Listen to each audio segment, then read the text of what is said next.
ஒரு கதை சொல்லட்டுமா சார் சீரீஸில் இன்றைக்கி நம்ம பார்க்க போகிறது 2 குட்டி கதைகள். 2 குட்டி கதைகளுக்குமே ஒரே மாரல். அதனால் ஃபஸ்ட்டு 2 கதைகளும் சொல்லிடுறேன், அதுக்கப்புறமா நம்ம மாரலை பற்றி பேசுவோம். முதல் கதையில் ஒரு குட்டி பையனும் அவங்க அப்பாவும் அவங்க அப்பாவோட தையல் கடையில் இருக்காங்க. அவங்க அப்பா ஒரு டெய்லர். காலையிலிருந்து அவங்க அப்பா செய்கிற வேலையெல்லாம் உன்னிப்பாக கவனிச்சிக்கிட்டே வரான். இப்படி தான் ஒரு முறை அவங்க அப்பா ஒரு விலை மதிப்புள்ள ஒரு துணியை எடுத்து கத்திரிக்கோலால் கட் பண்ணிவிட்டு அந்த கத்திரிக்கோலை எடுத்து தான் காலடியில் வச்சுட்டு உடனே ஊசியில் நூலை கோர்த்து அந்த துணி சைலெல்லாம் தைக்கிற வேலையெல்லாம் தைச்சிட்டு அந்த ஊசி எடுத்து தான் தலையில் இருக்கிற கேப்பில் பத்திரமா சொருகி வச்சுக்கிறான்.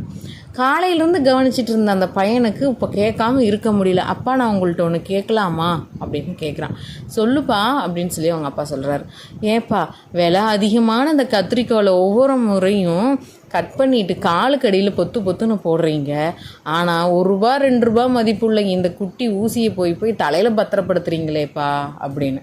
அவனோட எண்ணம் பார்த்தீங்களா, விலை அதிகமாக இருக்கிற பொருளுக்கு இம்பார்ட்டண்ட் கொடுக்கல, விலை கம்மியாக இருக்கிறதுக்கு போய் அப்பா தலையில் சொருகி வைக்கிறாரு. அப்பாவுக்கு இவ்வளோ அறிவு கம்மியாக இருக்குமோன்னு எடை போட்டுட்டான்.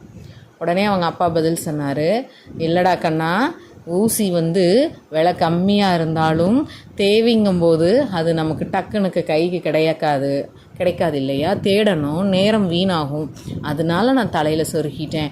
கத்திரிக்கோளுங்கிறது விலை ஜாஸ்தியாக இருந்தாலும் அது பெரிய அளவில் உருவத்தில் இருக்கிறனால நான் காலுக்கிட்ட வச்சுட்டா எடுக்கிறதுக்கு ஈஸியாக இருக்குமேன்னு வச்சுட்டேன்ப்பா அப்படின்னு சொல்லி சொல்கிறேன்.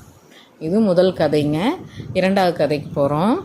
அதே மாதிரி ஒரு அம்மாவும் ஒரு மகனும் இருக்காங்க. அம்மா வேலைக்கு போகக்கூடியவங்க, மகனை வீட்டில் வேலைக்கு வர ஒரு அம்மாவிட்ட விட்டுட்டு போகிறவங்க. அந்த குழந்தைக்கு ரொம்ப நாளாக அவங்க அம்மாட்ட கேட்கணும்னு மனசுக்குள்ளே இருந்தது. அம்மா நான் இன்றைக்கி உங்கள்கிட்ட ஒன்று கேட்டால் கோபப்பட மாட்டீங்களேன்னு கேட்குறாங்க. கேளுடா கண்ணா அப்படின்னு சொல்கிறாங்க. ஏம்மா, நம்ம வீட்டு பீரோ சாவியை நீங்கள் அந்த ஆன்ட்டிகிட்ட தான் கொடுத்துட்டு போகிறீங்களா, வேலைக்கு வர ஆன்ட்டிகிட்ட? எப்படிடா கொடுக்க முடியும்? உள்ள விலை மதிப்புள்ள பொருளெல்லாம் இருக்குது, புடவைகள்லாம் இருக்குது, அவங்கள நம்பி கொடுக்க முடியுமாடா அப்படின்னு சொல்கிறாங்க. ஏம்மா, உங்கள் ஏடிஎம் கார்டை கொடுத்து ஆன்ட்டியை நீங்கள் போய் பணம் எடுத்துகிட்ட சொல்வீங்களா? ஏம்மா, வேலைக்கு வர அந்த ஆன்ட்டிகிட்ட போய் யாராவது ஏடிஎம் கார்டு கொடுப்பாங்களாம்மா, அதில் எவ்வளோ பணம் இருக்குது அப்படின்னு சொல்கிறாங்க. ஏம்மா, உங்கள் நகையெல்லாம் அந்த ஆன்ட்டிகிட்ட கொடுத்து பத்திரமா வச்சுக்க சொல்லுவீங்களான்னு கேட்குறாங்க. அது எப்படிப்பா, அவ்வளோ விலை மதிப்புள்ள ஒரு பொருளெல்லாம் போய் அவங்கள்ட்ட கொடுத்து பார்த்துக்க சொல்லுவாங்களா? வேலைக்கு வரவங்களை நம்பலாமாப்பா அப்படிங்கிறாங்க. உடனே அந்த பையன் மனசுக்குள்ளே என்ன நினச்சானே தெரில, அடுத்த நிமிடம் கேட்குறான், அப்புறம் ஏம்மா என்னை மட்டும் தினம் வேலைக்கார ஆன்ட்டியை பார்த்துக்க சொல்லி கொடுத்துட்டு போகிறீங்க?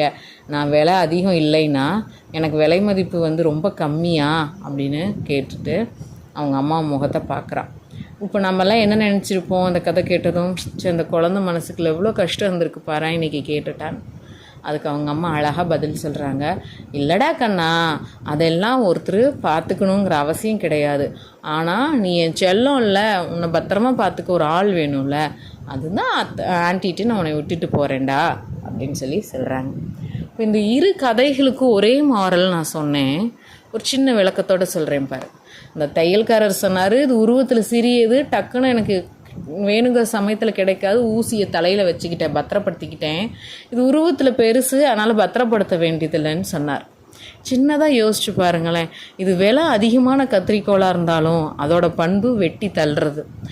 விலை கம்மியாக சிறிய அளவில் இருந்தாலும் அந்த ஊசியோட பண்பு தைக்கிறது, ஒன்று சேர்க்கிறது. இது யாராவது யோசிச்சுருப்போமா? அதே மாதிரி தான் 2வது கதையில் அந்த பொருளெல்லாம் பத்திரமா வச்சுக்கணும், யாரை நம்பி கொடுக்கக்கூடாது. தாம் பெத்த குழந்தைய போய் ஒருத்தர் நம்பி கொடுத்துட்டாங்க, அவனை பார்த்துக்கிறக்கு ஒரு ஆள் வேணுமேன்னு அவங்க அம்மா சொல்லிட்டாங்கன்னு நினைப்பீங்க. ஆனால் இதில் நம்ம சிந்திக்க வேண்டியது என்ன தெரியுங்களா? இந்த பொருளெல்லாம் தொலைஞ்சு போனால் மறுபடியும் நம்ம வாங்கிக்கலாம், சம்பாதிச்சுக்கலாம். நம்ம குழந்தைக்கு ஏதாவது பண்ண முடியுமா? அதனால தான் நம்ம குழந்தை தான் முக்கியம்னு சொல்லி நம்ம குழந்தைக்கு மட்டும் ஆள் வச்சுட்டு மற்ற வேலையெல்லாம் நம்மளே பார்த்துக்கிறோம், நம்மளே பத்திரப்படுத்திக்கிறோம். அதனால் எப்போவுமே ஒரு விஷயத்தை கேள்விப்பட்டதும் சரி, இல்லை யாரை பார்த்தாலும் சரி, எடுத்ததும் ஒருவரை எடை போடக்கூடாது. ஒவ்வொருவர் கண்ணுக்கும் ஒவ்வொருவர் வித்தியாசமாக தெரிவார்கள். அவர்களோட எண்ணங்களும் அவர்களோட சூழ்நிலைகளும் தான் நம்ம பார்க்கணுமே தவிர, இவங்க இவ்வளோதானா அப்படிங்கிற எடை போடக்கூடாது. இது எல்லாத்துக்குமே எல்லா சமயங்களையும் தெரியக்கூடிய ஒரு உணர்வு தான். ஆனால் இன்னி ஒரு முறை நம்ம யாரையாவது எடை போடும் பொழுது அவங்க சூழ்நிலை ஒரு முறை நினைத்து பார்க்கணும். நன்றி, வணக்கம்.